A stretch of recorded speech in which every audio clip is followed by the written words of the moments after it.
Good afternoon, all students. Today I discuss the most important topic of physics, Newton's law of gravitation. Newton's law of gravitation, Newton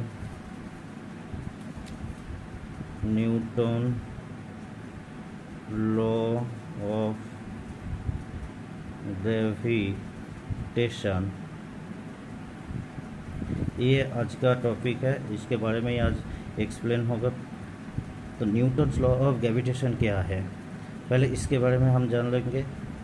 ठीक है, late consider to object A जिसका मास है m1 और एक object B जिसका मास है m2, where m1 not equal to m2। ठीक है, m1 not equal to m2। ये दो जो ऑब्जेक्ट है m1 and m2, they are separated in a distance r। ठीक है, ये जो डिस्टेंस है ये सेंटर टू सेंटर, मतलब ए ऑब्जेक्ट के सेंटर टू बी ऑब्जेक्ट के सेंटर तक ये डिस्टेंस r होगा। अगर दो ऑब्जेक्ट है तो इसके बीच में एक फोर्स क्रिएट होगा जिसको नाम क्या है, न्यूटन्स फोर्स ऑफ ग्रेविटेशन। उसका हम एफ से डिनोट किया है। ये एफ होगा अट्रैक्शन फोर्स। इसी इधर देखो, और एक बात इधर देखो, रिपल्सर फोर्स काम नहीं करेगा, मतलब सिर्फ अट्रैक्शन फोर्स ही क्रिएट होगा क्योंकि ये चार्जलेस है, दोनों ऑब्जेक्ट है। इसीलिए इसके ये दो ऑब्जेक्ट के बीच में जो फोर्स क्रिएट होगा वो होगा अट्रैक्शन फोर्स एफ। ये फोर्स एफ जो है ये किसके ऊपर डिपेंड करेगा? ऑब्वियसली ये दोनों ऑब्जेक्ट जो है उसके मास के ऊपर, और दोनों ऑब्जेक्ट के बीच में जो डिस्टेंस है आर इसके ऊपर डिपेंडेबल है। तो कैसे डिपेंड होगा, वही हम बोल रहे हैं। दोनों ऑब्जेक्ट के बीच में जो फोर्स क्रिएट होगा, अट्रैक्शन फोर्स क्रिएट होगा, वो दोनों ऑब्जेक्ट के मास जो है उसके multiple, directly proportional to the multiple of this force, this mass. ठीक है, मतलब F proportional to m1 into m2 product of this mass. And और एक क्या है रह गया, डिस्टेंस। डिस्टेंस के साथ क्या होगा, a directly proportional to the, inversely proportional to the square of the distance, मतलब ए प्रोपोर्शनल टू 1/r²। समझ में आया? हम अभी हम इसको इसी फॉर्म में लिख सकते हैं, F proportional m1 m2 y/²। ठीक है, ये जो प्रोपोर्शनल साइन है इसको अभी हटाना होगा। अगर फिजिक्स में एक रूल है, अगर प्रोपोर्शनल साइन को हटाएंगे तो इसके बदले में कुछ तो लाना होगा, एक कांस्टेंट आएगा। क्या constant? f is equal to g, capital G into m1 m2 by r²। ठीक है, ये g क्या है? ये g होगा यूनिवर्सल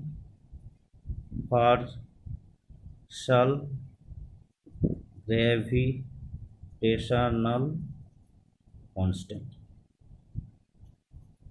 क्या हुआ? g universal gravitational constant. So Newton's law of motion जो हुआ वो क्या हुआ, F is equal to G m1 m2 by r²। मतलब दोनों जो ऑब्जेक्ट है, दोनों ऑब्जेक्ट जो है उसका product of mass and inversely the square of this distance, यही होगा न्यूटन्स लॉ ऑफ मोशन। समझ में आया? ये इधर देखो, जो जी लाया है ये कांस्टेंट है। ये जो कांस्टेंट जी, इसका क्या यूनिट रहेगा, डायमेंशन रहेगा, इसका डेफिनेशन भी रहेगा। पहले हम इसका डेफिनेशन क्या होगा उसी के बारे में हम जान लेंगे। हम ये जो फॉर्मूला लिखा है वन, देखो ए equal to G m1 m2/r², अगर उसका हम ऐसे फॉर्मूला में कन्वर्ट कर सकते हैं, g equal to f r² m1 × m2 हम लिख सकते हैं इसी फॉर्मूला में। इसके बाद देखो हम क्या करेंगे, मान लो m1 equal to m2 equal to 1 और r इजिकल टू 1, तो हम ये जो फॉर्मूला है इसका हम कैसे लिखेंगे, g equal to f into 1/1 मतलब होगा क्या f, g इजिकल टू क्या हुआ f। इधर देखो जो यूनिवर्सल कांस्टेंट ग्रेविटेशनल कांस्टेंट उसका डेफिनेशन आ गया, ये मैथमेटिकल में आ गया। इसको थोड़ा सा लैंग्वेज में कन्वर्ट करना होगा। कैसे कन्वर्ट करोगे, देखो ये जो दो ऑब्जेक्ट उसका मास क्या है 1 मतलब यूनिट। अगर दोनों सेम 1 यूनिट मास होगा और दोनों का बीच में अगर जो डिस्टेंस रह गया वो 1 होगा, तो दोनों ऑब्जेक्ट जितना फोर्स अप्लाई होगा दोनों का बीच में वही होगा यूनिवर्सल ग्रेविटेशनल कांस्टेंट का डेफिनेशन। समझ में आ गया, यही होगा यूनिवर्सल ग्रेविटेशनल कांस्टेंट का डेफिनेशन। इसके बाद क्या है, इसका यूनिट क्या होगा, इसका वैल्यू क्या है, इसका डायमेंशन क्या होगा, इसके बारे में हम जान लेंगे। तो पहले क्या होगा, इसका यूनिट g इजिकल टू क्या है f r²/m1 × m2। f क्या है, फोर्स है, फोर्स का यूनिट हम जानते हैं। अगर ऐसा सिस्टम में होगा तो फोर्स का यूनिट होगा न्यूटन। और r क्या है, डिस्टेंस है, डिस्टेंस का यूनिट तो मालूम है, ऐसा यूनिट में सिस्टम में क्या है मीटर। इधर देखो r² है तो मीटर स्क्वायर होगा। उसके बाद क्या है m1 m2 मतलब मास, मास का यूनिट का है ऐसा सिस्टम में kg है, सो kg इंटू kg क्या हुआ ultimate Newton metre square kg⁻²। ये होगा g का यूनिट SI सिस्टम में हो गया, SI सिस्टम में जी का यूनिट हो गया न्यूटन मीटर स्क्वायर kg⁻²। समझ में आया। इसके बाद क्या होगा, इसके बाद CGS सिस्टम में अगर इसका यूनिट हम मेजरमेंट किया तो कैसे आएगा, देखो g इजिकल टू क्या था, फिर से हम लिख रहे हैं f r²/m1 × m2। f जो है ये फोर्स है, फोर्स का यूनिट क्या है, फोर्स का यूनिट CGS में डाइन होगा, और लेंथ जो डिस्टेंस है मतलब लेंथ है इसका CGS सिस्टम में क्या होगा सेंटीमीटर होगा, मतलब सेंटीमीटर स्क्वायर। ठीक है, उसके बाद क्या होगा, ये जो मास है CGS सिस्टम में इसका यूनिट होगा ग्राम। ठीक है, ग्राम इंटू ग्राम, सो हो गया क्या dine cm square into g⁻²। ये हो गया CGS सिस्टम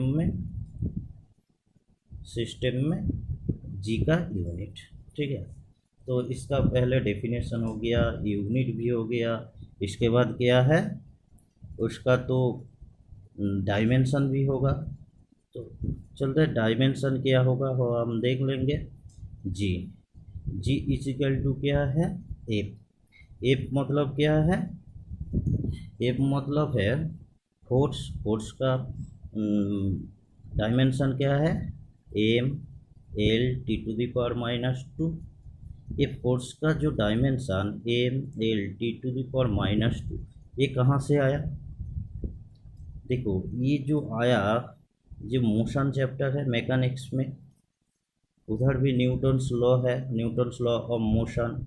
उधर देखो न्यूटन्स लॉ ऑफ मोशन का जो सेकेंड लॉ है से वो क्या था, F equal to m into a, F equal to m into a. इधर एम क्या है, मास, मास का तो डायमेंशन होगा एम, और ए क्या है एक्सीलरेशन, और एक्सीलरेशन का डायमेंशन क्या है L T to the power minus two. इसी से फोर्स का डायमेंशन हुआ M L T to the power minus two. समझ में आया। इसके बाद क्या है, ये जो डिस्टेंस है आर स्क्वायर, आर मतलब क्या है लेंथ है, तो लेंथ का डायमेंशन क्या होगा एल, इधर देखो स्क्वायर है मतलब एल स्क्वायर होगा। उसके बाद क्या है, उसके बाद है m1 and m2। m1 m2 मतलब मास डिनोट किया है, तो सो मास का तो डायमेंशन m होगा, सो इधर होगा m स्क्वायर।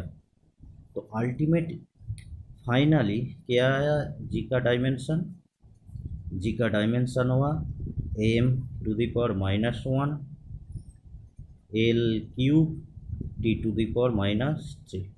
ये हो गया फाइनली g का डायमेंशन। समझ में आ गया।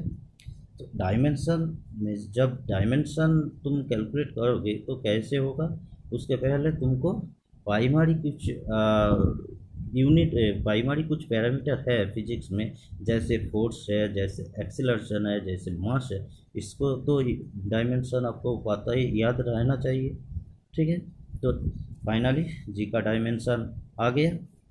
उसके बाद क्या है, जी का वैल्यू कितना होगा, जी मतलब यूनिवर्सल ग्रेविटेशनल कांस्टेंट। ये जी का वैल्यू दोनों सिस्टम में अलग होगा। इन एक होगा एसआई सिस्टम में, एसआई सिस्टम में जी का वैल्यू होगा 6.67 इंटू 10⁻11। क्या था इसका unit, newton metre square kg to the power minus two, ये था। तो इसका जी इसीलिए हो गया ये एसआई सिस्टम में है, उसका तो यूनिट इधर देना ही होगा, और ये कांस्टेंट है। तो हो गया एसआई सिस्टम में जी का value 6.67 into 10⁻11 newton metre square kg to the power minus two. इसके बाद क्या है सीजीएस, अगर सीजीएस सिस्टम में, सीजीएस सिस्टम में इसका वैल्यू कितना है 6.67 इंटू 10⁻⁻8, क्या था dyne cm square gram to the power minus two. ये हो गया जी का वैल्यू।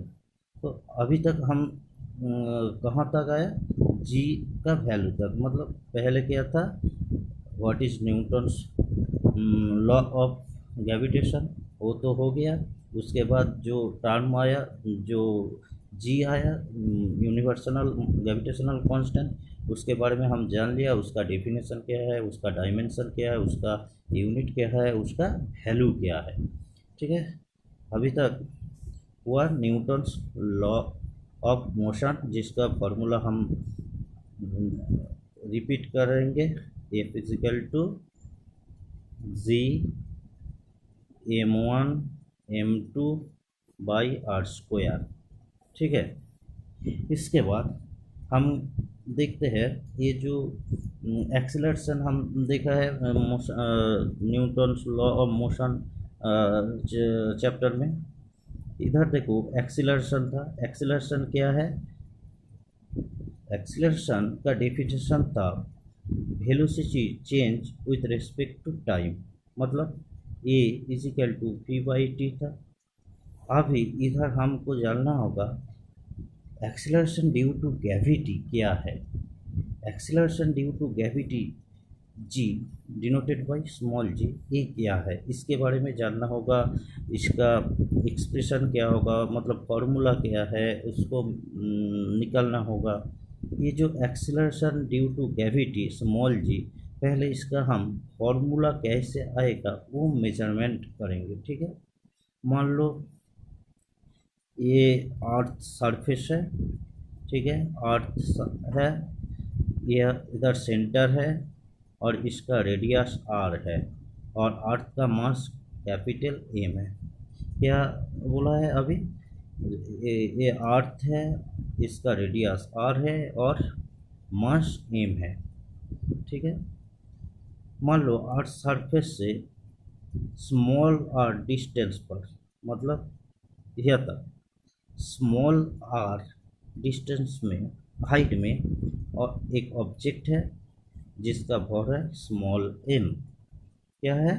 अर्थ सरफेस के ऊपर एच हाइट में एक ऑब्जेक्ट है जिसका मास है स्मॉल एम। ठीक है, स्मॉल एम। सो ये जो ऑब्जेक्ट, ये तो इधर नहीं रह सकता है क्योंकि ड्यू टू ग्रेविटी ये इसका डायरेक्शन कहाँ, अब डाउनवर्ड डायरेक्शन में होगा। इसका फोर्स मतलब इधर होगा F equal to m into g. इधर जो जी लिखा है यही होगा एक्सेलरेशन ड्यू टू ग्रेविटी। और देखो सेंटर अर्थ का रेडियस क्या है? आर है। और हाइट, कितना हाइट में वो ऑब्जेक्ट है? एच हाइट में। मान लो small r equal to h plus r, h plus r, r equal to small r equal to h plus r. इसी हाइट में एक सेंटर से यहाँ तक ऑब्जेक्ट है। So Newton's law of gravitation जो फोर्स है एफ, वो क्या होगा? F equal to ji m into वो जो ऑब्जेक्ट है उसका मास होगा बाई आर स्क्वायर होगा। डिस्टेंस कितना है यहाँ से यहाँ तक?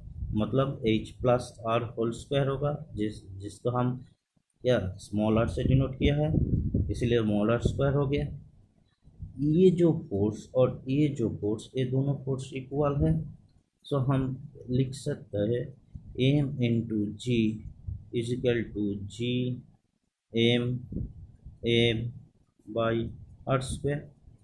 इधर एम है, इधर एम सेम है, वो कैंसिल होगा और जी इजिकल टू आ गया G M by are square. यही होगा एक्सेलरेशन ड्यू टू ग्रेविटी जो है उसका फॉर्मूला। एग्जाम में हर साल आया है, establish the relation between small g and capital G. ठीक है, establish the relation between small g and capital G. तो तुमको क्या करना होगा? फर्स्ट से इधर से स्टार्ट करना होगा। हम जिस प्रोसेस में किया है तुमको वैसी प्रोसेस में करना होगा। समझ में आ गया? ठीक है, इसके बाद देखो ये जो जी है, जी का तो वैल्यू होगा, है ना? जी का वैल्यू होगा, जी का वैल्यू कितना है वही हम फाइंड आउट करेंगे। देखो g equal to g into m by are square. ठीक है, ये क्या है? कैपिटल जी, ये कांस्टेंट है, और ये अर्थ का मास है, ये भी कांस्टेंट है, और ये डिस्टेंस है, ये वेरिएबल है। ठीक है, अगर हम अर्थ सरफेस के ऊपर जी का वैल्यू मेजरमेंट किया तब इसका वैल्यू कितना आएगा? देखो अर्थ सरफेस के ऊपर मतलब इसका डिस्टेंस होगा कैपिटल है, मतलब अर्थ का जो रेडियस होगा वही होगा। सो हम ऐसे लिख सकते हैं g equal to G M by are square, g M by are square. देखो इसका तो सब जो है जी एम आर सबका वैल्यू नोन है। अगर तुम इसका वैल्यू इधर पुट करोगे तो तुमको फाइनली आएगा कितना? 9.8 मीटर पर सेकेंड स्क्वायर। ये कौन सा सिस्टम में आया? CGSI सिस्टम में आया, इसका वैल्यू 9.8 मीटर पर सेकेंड स्क्वायर। और CGS सिस्टम में क्या होगा? CGS सिस्टम में होगा जी इजिकल टू 980 सेमी पर सेकेंड स्क्वायर। ये होगा जी का वैल्यू। ये कहाँ पर है? ये अर्थ सरफेस के ऊपर है। ठीक है, अर्थ सरफेस के ऊपर है। अभी तुम बोलो ये जो जी है, g equal to capital G M by are square, यही था पहला रिलेशन। ये एक्सीलरेशन ड्यू टू ग्रेविटी एक सेम रहेगा और चेंज होगा अगर हम अर्थ सरफेस के ऊपर तक जाएंगे और अर्थ सरफेस से हम डेप्थ में जाएंगे, सेंटर तक जाएंगे, तो इसका वैल्यू चेंज होगा और सेम ही रहेगा, ये तो जानना ही होगा। इधर देखो, इसी रिलेशन से हमको पता चल रहा जो आर जी का जो रिलेशन है, इधर देखो आर है, जी है, एम है। जी एम कांस्टेंट है लेकिन आर तो वेरिएबल है। सो जी का जो वैल्यू वो अर्थ सरफेस के ऊपर कांस्टेंट है, लेकिन अर्थ सरफेस के अगर अपर पोजीशन में वो चेंज होगा और डेप्थ में भी चेंज होगा। मतलब ये हम बोलना चाह रहे हैं जो जी का वैल्यू कांस्टेंट नहीं है, ये वेरिएबल है। इसका हाइट जब बढ़ेगा अर्थ सरफेस के ऊपर किसी का ऑब्जेक्ट हो, हाइट बढ़ेगा तो जी का वैल्यू चेंज होगा। अगर डेप्थ में जाओगे अर्थ सरफेस सेंटर की हो तो इसका वैल्यू भी चेंज होगा। So g directly inversely proportional to r square. So r का वैल्यू अगर बढ़ेगा जी का वैल्यू क्या घटेगा, आर का वैल्यू अगर डिक्रीज होगा जी का वैल्यू इंक्रीज होगा, यही फॉर्मूला है। तो ये जो आर है, ये जो जी है, सॉरी, ये जो जी है मतलब एक्सेलरेशन ड्यू टू ग्रेविटी, ये चेंजेबल है, ये कांस्टेंट नहीं है। तो हाइट के साथ ये जो चेंज होगा, कैसे चेंज होगा, किस फॉर्म में चेंज होगा, वो अभी हम मेजरमेंट करेंगे। कैसे मेजरमेंट करेंगे, देखो पहले तुमको और एक बार एक डायग्राम हम आते ड्रा करते हैं। ये होगा earth let us consider r be the radius of the earth and capital M be the mass of the earth। ठीक है। सो अर्थ सरफेस के ऊपर एक्सीलरेशन ड्यू टू ग्रेविटी, उसका फॉर्मूला क्या होगा, g equal to G M by are square होगा। अगर earth surface से एच हाइट तक, मतलब ये एच हाइट में और एक ऑब्जेक्ट है जिसका वॉर है स्मॉल है, वहाँ पर एक्सीलरेशन ड्यू टू ग्रेविटी, इसका वैल्यू मान लो जी डैस्ट है।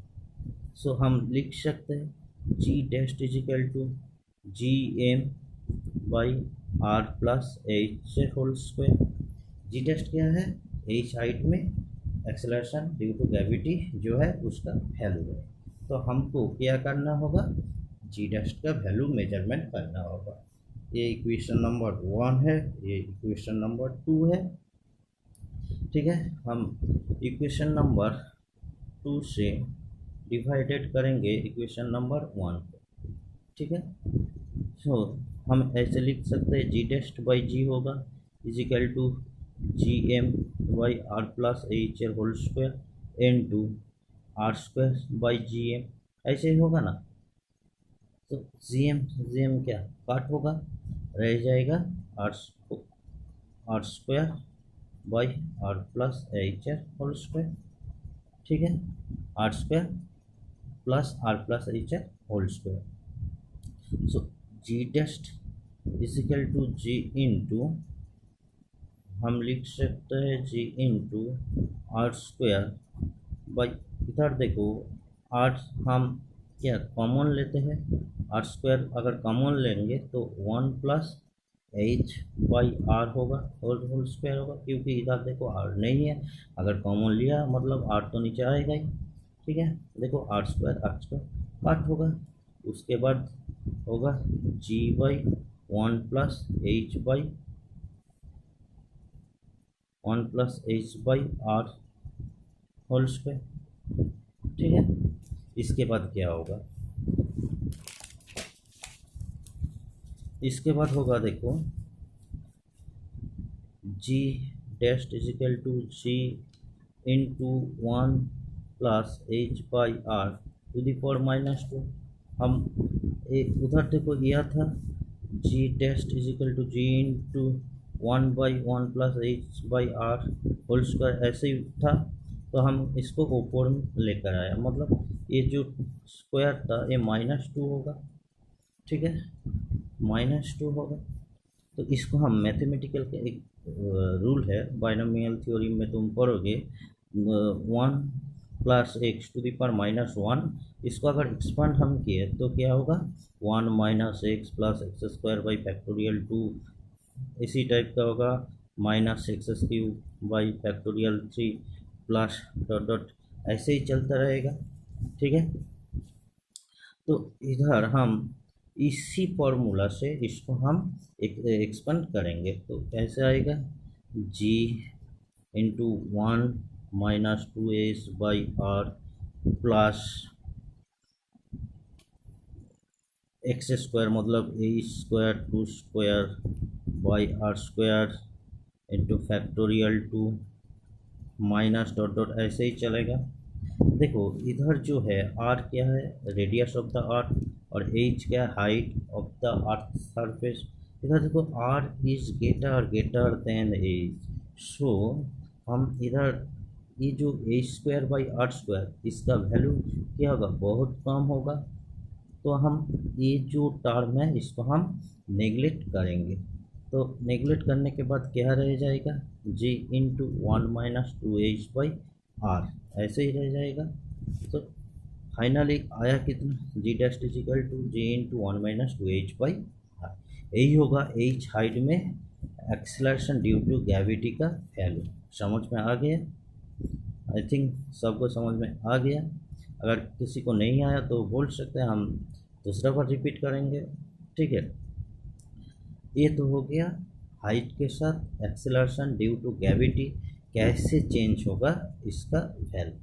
ठीक है, उसके बाद देखो ये था अर्थ। ठीक है, हम अभी जो वैल्यू निकाला एच, हाइट में कोई भी ऑब्जेक्ट रहेगा तो वहाँ पर एक्सेलरेशन ड्यू टू ग्रेविटी उसका वैल्यू क्या होगा वो हम इधर निकाल लिया, मेजरमेंट कर लिया।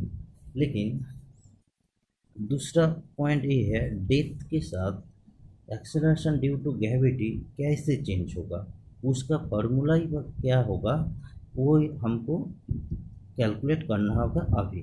ठीक है, तो कैसे कैलकुलेट करोगे, ऐसे हम कैलकुलेट कर सकते हैं, ये मान लो ये अर्थ है, ठीक है, इसका रेडियस आर है, इसका मास एम है। ठीक है, अर्थ सरफेस से एच मान लो डी, स्मॉल डी डेप्थ में एक ऑब्जेक्ट है। ठीक है, एक जो ऑब्जेक्ट ए पॉइंट में एक ऑब्जेक्ट है, इसी पॉइंट में एक्सेलरेशन ड्यू टू ग्रेविटी इसका वैल्यू क्या होगा वही हम अभी मेजरमेंट करेंगे।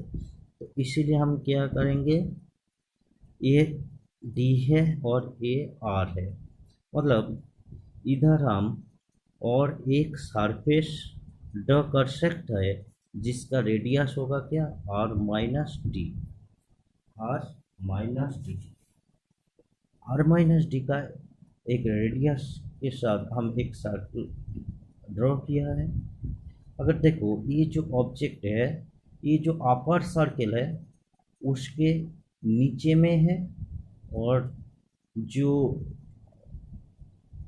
अब मतलब इंटरनल सरफेस है उसके ऊपर में है।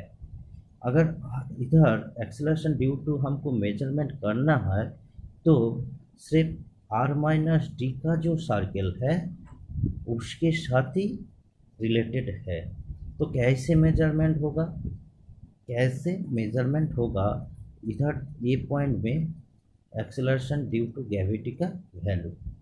ठीक है, पहले हमको क्या करना होगा, ये जो आर माइनस डी का जो सर्कल है इसका मास मेजरमेंट करना होगा। ये सिर्फ सर्कल है इसलिए इसका वॉल्यूम भी क्या होगा, 4/3 पाई आर क्यूब, ये है इसका वॉल्यूम। आर क्यूब मतलब क्या है, r minus D whole cube.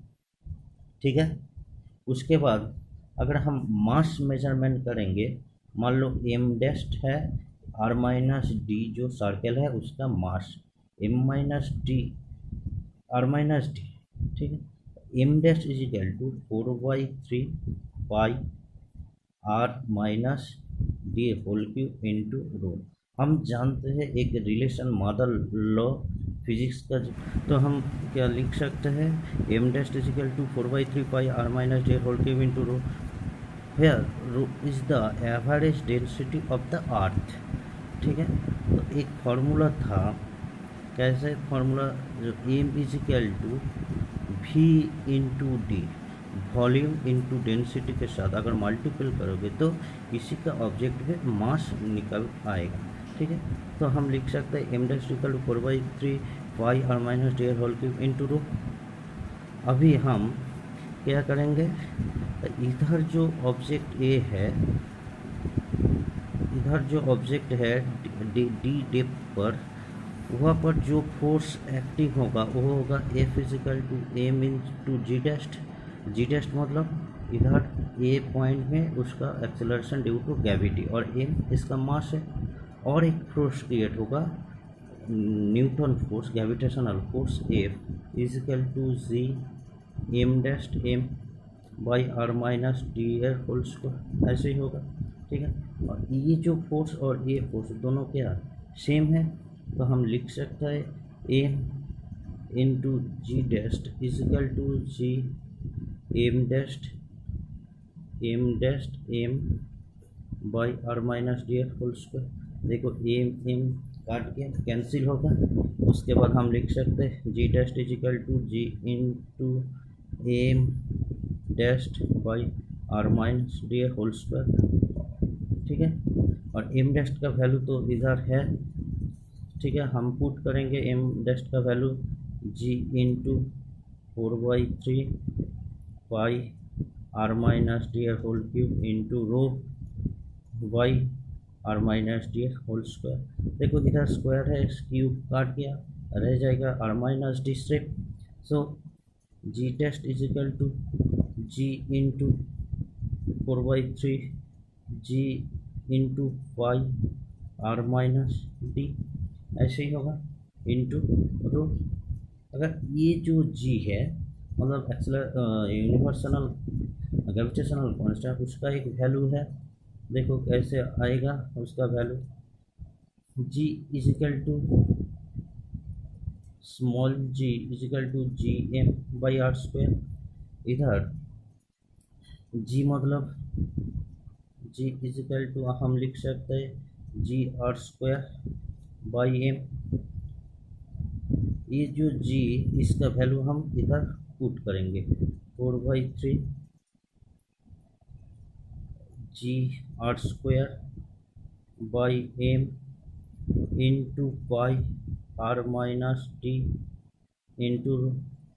अगर एम क्या है, मास ऑफ द अर्थ, उसको हम इसी फॉर्म में कन्वर्ट करेंगे 4/3 g r square by m मतलब 4/3 pi r cube into rho into pi are minus d into rho. देखो रो रो काट गया, ये 4/3 पाई सभी काट गया, आर स्क्वायर कट गया, आर रह जाएगा सिर्फ। तो g dash is equal to आया क्या, g into r minus D by r. ठीक है, g into g dash equal to g into r minus D by r is equal to g into 1 minus D by r. Depth के साथ acceleration due to gravity कैसे change होगा, change होगा g dash is equal to g into 1 minus D by R, इसी form में change होगा। अगर D is equal to R होगा, मतलब ये जो अर्थ है ये इधर तक डी है, अगर D is equal to r हो गया मतलब सेंटर तक आ गया, तो acceleration due to gravity g dash is equal to कितना आएगा 1 minus r by r. So g into 1 minus 1 is equal to 0। तो सेंटर में क्या आया, acceleration due to gravity g dash का value, acceleration due to gravity g dash का value आया 0। हम एक ग्राफ के साथ हाइट और डेप्थ के साथ कैसे acceleration due to gravity change होगा उसका हम एक ग्राफ ड्रा करता है। देखो ध्यान से देखो, ये हो गया डिस्टेंस, ये हो गया एक्सेलरेशन ड्यू टू ग्रेविटी जी। ठीक है, अगर हम पहले ही देख लिया क्या है, पहले ही देख लिया सेंटर में इसका वैल्यू कितना है, 0 है, मतलब 0 होगा। और अर्थ सरफेस में उसका वैल्यू क्या है, जी है, मतलब मैक्सिमम है। अगर मान लो ये रेडियस आर है, डिस्टेंस आर है, तो इधर इसका वैल्यू मैक्सिमम होगा। उसके बाद क्या होगा, हाइट जितना बढ़ेगा एक्सेलरेशन ड्यू टू ग्रेविटी उसका वैल्यू घटेगा, इसी टाइप का घटेगा। ठीक है, तो आज यही तक रहेंगे, और कुछ न्यूमेरिकल प्रॉब्लम सॉल्व करना होगा, वो नेक्स्ट क्लास में होगा। Thank you.